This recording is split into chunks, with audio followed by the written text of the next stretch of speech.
안녕하세요. 하늘 보면 늘 있는 구름 있잖아요. 네, 그렇죠. 근데 문득 그런 생각 안 드세요? 저 뭉게뭉게 피어오르는 구름, 아니면 뭐 얇게 쫙 퍼진 구름, 대체 어떻게 만들어지는 걸까? 네. 그리고 또 그 안에서 비는 어떻게 내릴까 이런 거요. 맞아요. 그래서 오늘은 저희가 청취자 여러분이 보내주신 중학교 과학 교과서를 좀 봤거든요. 네네. 그걸 바탕으로 이 질문, 그러니까 하늘 속 물방울들이 어떻게 여행하는지 한번 따라가 보려고요. 좋습니다.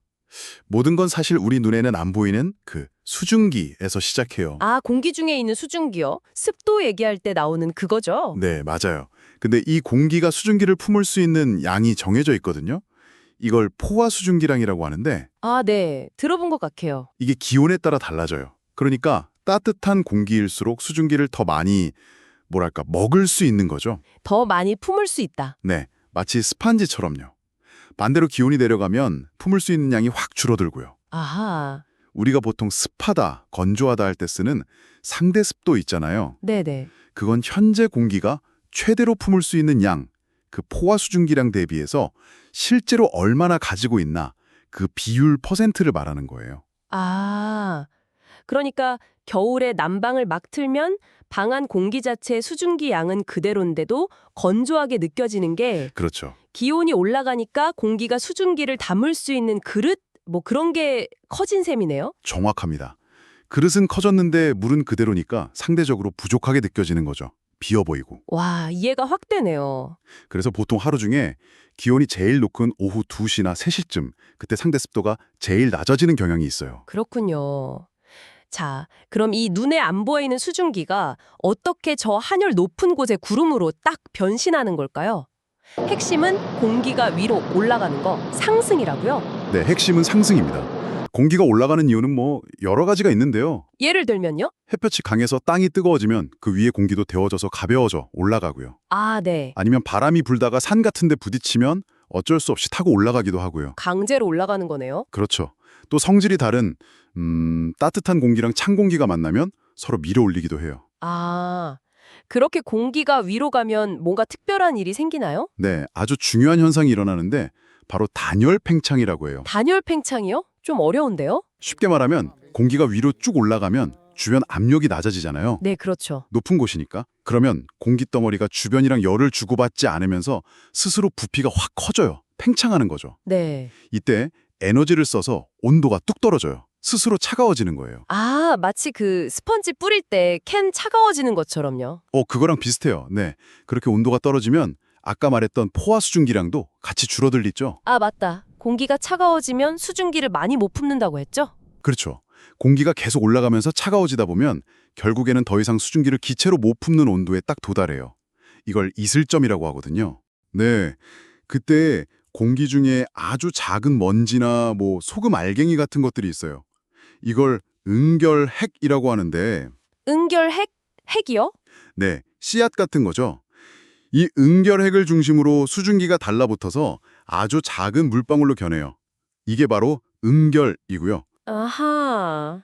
이 작디 작은 물방울들이 어마어마하게 많이 모이면 그게 우리 눈에 보이는 구름이 되는 거죠. 와, 진짜 작은 먼지 하나하나가 구름의 씨앗이 되는 거네요. 신기하다. 근데 구름 모양이 다 다르잖아요.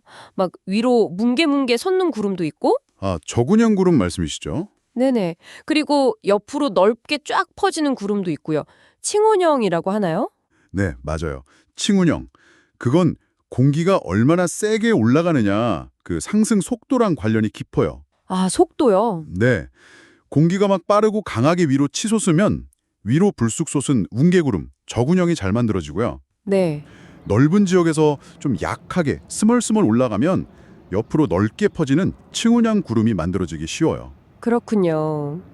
자, 이제 구름까지 만들어졌어요.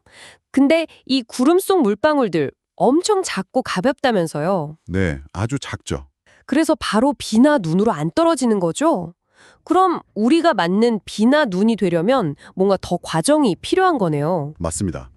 그 작은 구름 입자들이 충분히 무거워져야 중력을 이기고 떨어질 수 있거든요. 어떻게 무거워지는데요? 이 과정이 또 재미있는데 지역이나 구름의 온도에 따라 크게 두 가지 방식으로 나뉘어요. 네, 비 내리는 방식이 다르다고요? 네, 우리나라 같은 중위도 지역이랑 저기 더운 열대지방이랑 방식이 좀 달라요. 오, 정말요? 어떻게 다른데요? 자, 우리나라 같은 중위도나 고위도 지역의 구름은 좀 차갑잖아요. 네, 그렇죠. 그 속에는 작은 얼음알갱이, 빙정이라고 부르는 것하고 영하인데도 아직 얼지 않은 관행각 물방울이라는 게 같이 떠다녀요. 영하인데 안 얼어요? 관행각? 네, 작은 물방울은 영하에서도 잘 안 얼어요. 근데 이 수증기가요, 액체 상태 물방울보다는 딱딱한 얼음알갱이, 빙정에 더 잘 달라붙으려는 성질이 있어요. 아, 물보다 얼음에요? 네, 그래서 빙정이 주변 수증기를 계속 끌어당겨서 점점 커져요. 눈결처럼요. 그러다 무거워지면 떨어지는 거죠. 네. 내려오다가 날씨가 따뜻하면 녹아서 비가 되는 거고 계속 추우면 그대로 눈으로 내리는 거고요. 이걸 빙정설이라고 불러요. 아, 빙정설, 얼음알갱이가 주인공이네요? 그럼 다른 방식은요? 열대지방은 어떻다고요? 열대지방처럼 비교적 따뜻한 구름 속에는 얼음알갱이가 거의 없어요. 그냥 대부분 그냥 물방울들이고. 얼음 없이 물방울만? 네. 여기서는 크고 작은 물방울들이 구름 속에서 막 움직이다가 서로 쾅 부딪혀서 합쳐져요. 아, 합체하는 거네요? 그렇죠. 작은 물방울들이 계속 합체하면서 점점 큰 물방울로 성장하는 거예요. 그렇게 충분히 무거워지면 비가 돼서 내리는 거죠. 이건 병합설이라고 해요. 와, 병합설. 그냥 부딪혀서 커지는 거군요. 같은 비인데 만들어지는 길이 다르다니 진짜 신기하네요. 그렇죠. 정리해보면 눈에 안 보이던 수증기가 공기가 상승하면서 차가워져서 작은 구름 입자가 되고, 네, 응결에서요? 그렇죠. 응결해서 그 다음엔 지역이나 온도에 따라서 빙정설이나 병합설 이 두 가지 과정을 통해서 충분히 무거워져야 비로소 땅으로 떨어지는 거죠. 비나 눈으로요. 와, 이 전체 과정을 알고 나니까 매일 보는 구름이랑 날씨가 뭔가 훨씬 입체적으로 보이는데요. 네, 맞아요. 이런 기본적인 원리를 알면 우리 주변의 날씨 변화가 왜 이렇게 역동적인지 좀 더 깊이 있게 보게 되죠. 네, 정말 흥미로웠습니다. 자, 오늘은 저희가 공기가 상승할 때 구름이 만들어지고 비가 내리는 과정을 살펴봤잖아요. 네, 상승할 때요. 그럼 이런 생각도 해볼 수 있겠네요.